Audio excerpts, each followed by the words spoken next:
أعوذ بالله من الشيطان الرجيم. بسم الله الرحمن الرحيم. وإذ قال إبراهيم رب اجعل هذا بلدا آمنا وارزق أهله من الثمرات من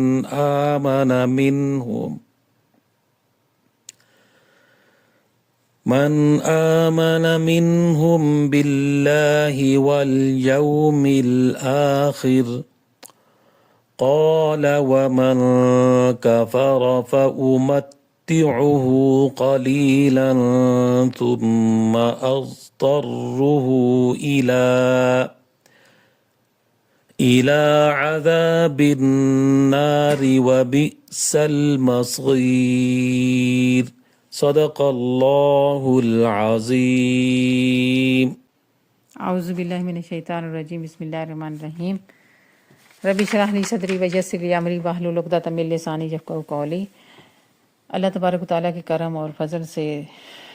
سورۃ بقرہ کی آیات کا نور سمیٹنے والوں کو السلام علیکم.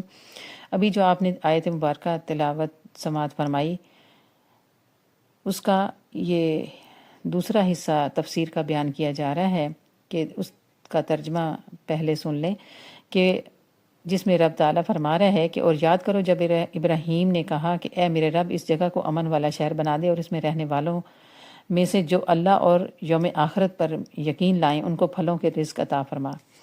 تو فرمایا کہ جس نے کفر کیا اس کو بھی تھوڑا سا فائدہ پہنچاؤں گا، پھر اس کو مجبور کر کے دوزخ میں ڈالوں گا، اور کیا ہی یہ برا ٹھکانہ ہے. آمنا کا مطلب امن کی جگہ، یعنی ہر چند کہ یہ بیت اللہ کی صفت ہے، لیکن اس سے مراد پورا حرم ہے. تمام ائمہ کرام کا اس پر اتفاق ہے کہ کعبہ میں کسی پر بھی حد جاری نہیں کی جائے گی، لیکن باقی حرم شریف میں بھی حد جاری کی جائے یا نہیں، اس میں ائمہ کا اختلاف بھی ہے. ہم اس میں حرم میں حد جاری کرنا جائز ہے. امام رازی شافعی تبیان القرآن میں فرماتے ہیں کیونکہ حضرت عاصم بن ثابت بن افلا اور حضرت خبیب کو یہ حکم دیا گیا تھا کہ اگر وہ قادر ہوں تو ابو سفیان کو مکہ میں اس کے گھر میں قتل کر دیں، اور اس وقت مکہ حرم تھا اور قرآن پاک میں جو ہے وہ یہ امن کی جگہ ہے. اس کا مطلب یہ ہے کہ اس میں جنگ نہیں کی جائے گی، یا اس کا مطلب یہ ہے کہ اللہ سبحانہ و تعالیٰ نے اس کو قحط اور آفات سے امن کی جگہ بنا دیا ہے. حضرت ابن عباس رضی اللہ تعالیٰ عنہ نے فرمایا کہ اس سے مراد یہ ہے کہ جس شخص نے کسی اور جگہ جرم کیا اور وہ پھر حرم میں آ کر پناہ لے لے تو وہ مامون ہے، لیکن اہل مکہ کو چاہیے کہ وہ اس کو کوئی چیز فروخت نہ کریں، نہ کھلائیں نہ پلائیں، اور نہ ہی اس کو پناہ دیں، نہ ہی اس سے کلام کریں حتیٰ کہ وہ حرم کی حدود سے نکل جائے، اور جب وہ حرم کی حدود سے باہر آ جائے تو اس پر حد جاری کر دیں. امن کی یہ جگہ بیت اللہ کی صفت ہے، لیکن اس سے مراد پورا حرم ہے. یہاں پر یہ بھی ساتھ بیان فرمایا کہ یہ پورا حرم ہے، اور کعبہ اور مسجد حرام میں کوئی بھی جانور کو بھی ذبح نہیں کیا جائے گا. اور علامہ علوسی حنفی رحمۃ اللہ علیہ لکھتے ہیں کہ امام ابو حنیفہ رحمۃ اللہ علیہ کے نزدیک حرم میں کسی شخص سے قصاص لیا جائے گا، نہ ہی کسی پر حد جاری کی جائے گی. اگر کسی نے جرم کیا ہے، حرم میں آ کر پناہ لے لی ہے، تو اس پر کھانا پینا بند کر دیا جائے گا اور اس سے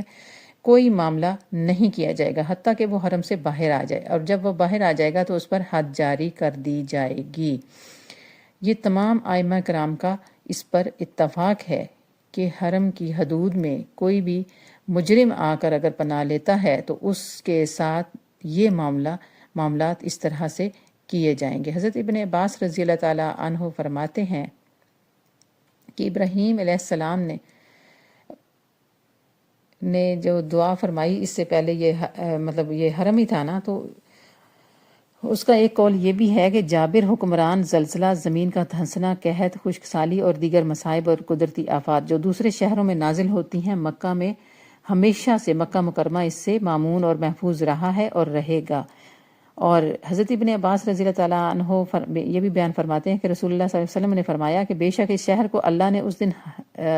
حرام کیا، یعنی متبرک کیا، مقدس کر دیا. حرام اردو میں اس کے معنی اور ہوتے ہیں، یہ عربی کا لفظ ہے، عربی میں استعمال کیا جا رہا ہے کہ جس دن آسمانوں اور زمینوں کو پیدا کیا گیا، پس یہ شہر اللہ کے حرام کرنے سے یعنی حرمت والے شہروں سے متبرک کرنے سے قیامت تک کے لیے حرمت والا ہے، اور مجھ سے اس سے پہلے اس شہر میں کسی کے لیے بھی جنگ کرنا جائز نہ تھا، میرے لیے صرف دن کی 1 ساعت یعنی 1 گھڑی 1 لمحے میں یہ جنگ کرنا جائز ہوا، اور اب پھر یہ اللہ کے حرام کرنے سے یعنی اللہ کے حکم کرنے سے قیامت تک کے لیے اس میں منع ہے،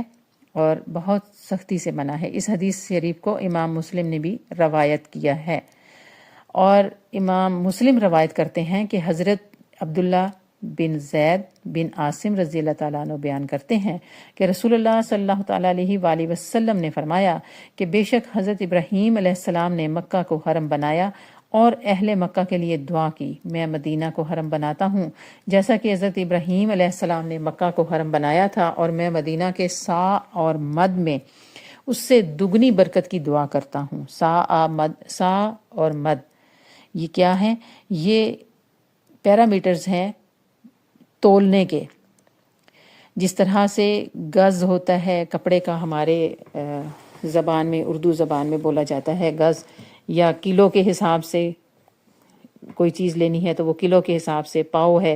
تو عربی میں مدینہ شریف میں یہ سا مد استعمال کیا جاتا ہے، یعنی صاد علی سا عین اور میم دال مد، اس سے دگنی برکت کی دعا کرتا ہوں۔ سبحان اللہ، اللہ سبحانہ وتعالیٰ نے کتنا کرم کیا کہ نبی کریم صلی اللہ تعالی وسلم کی دعا کو شرف قبولیت عطا کی، اور آج ہم یہ برکتیں دیکھ رہے ہیں کہ حضرت ابراہیم علیہ السلام نے جو دعائیں کی تھیں ان کی فیوز و برکات مکہ میں، اور نبی کریم صلی اللہ علیہ وسلم نے جو دعائیں کی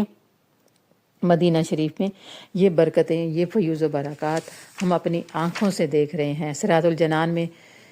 مفسر فرماتے ہیں کہ ابراہیم علیہ السلام کی مکہ شریف کے لیے دعا کہ اے اللہ اس شہر کو امن والا بنا دے، اس شہر کو پھل عطا فرما۔ اللہ سبحانہ وتعالیٰ نے کیسے یہ دعائیں قبول فرمائیں کہ مکہ مکرمہ سے زیادہ امن والا شہر شاہد ہی دنیا میں کہیں ہو۔ کافر جو تھے وہ تو حدود حرم کا بھی اتنا خیال کیا کرتے تھے کہ باہر بھلے ڈکیتیاں کریں، چوریاں کریں، قتل و غارت کریں، لیکن اس حدود کے اندر کچھ نہیں کرتے تھے۔ دوسری بات یہ کہ اے اللہ اس شہر کے رہنے والوں کو پھل عطا فرما، تو اللہ سبحانہ وتعالیٰ نے ہمیشہ ان کو پھل عطا فرمائے، اور دنیا جہاں کے پھل ان کے لیے آتے ہیں۔ ہم آج اپنی آنکھوں سے یہ دیکھ رہے ہیں کہ مکہ مکرمہ کے اندر پھلوں کی وہ بہتات ہے کہ دنیا کے کسی کونے کا پھل ہو، کہیں اور ملے نہ ملے، مکہ مکرمہ میں اور مدینہ منورہ میں ضرور ملے گا۔ یہ ہیں برکتیں انبیاء علیہ السلام کی دعاؤں کی۔ تدبر القرآن میں مفسر فرماتے ہیں کہ اللہ تبارک و تعالیٰ نے ابراہیم علیہ السلام کی دعا قبول فرمائی، لیکن اس میں تھوڑی سی تخصیص فرمائی کہ آپ کی دعا مومنین کے ساتھ مخصوص تھی، اور اللہ سبحانہ و تعالیٰ نے ارشاد فرمایا کہ دنیا میں آپ کی دعا ضرور قبول کروں گا کہ مومنین اس مقام پر رہیں گے، ان کو عطا کیا جائے گا، لیکن کافروں کو بھی مایوس نہیں کروں گا، انہیں بھی برتنے کے لیے دوں گا، نفع اٹھانے کے لیے دوں گا۔ ہاں، آخرت میں ان کے ساتھ برا معاملہ ہوگا، وہ جہنم میں جائیں گے، اور پلٹنے کے لحاظ سے کیا ہی یہ برا ٹھکانہ ہے۔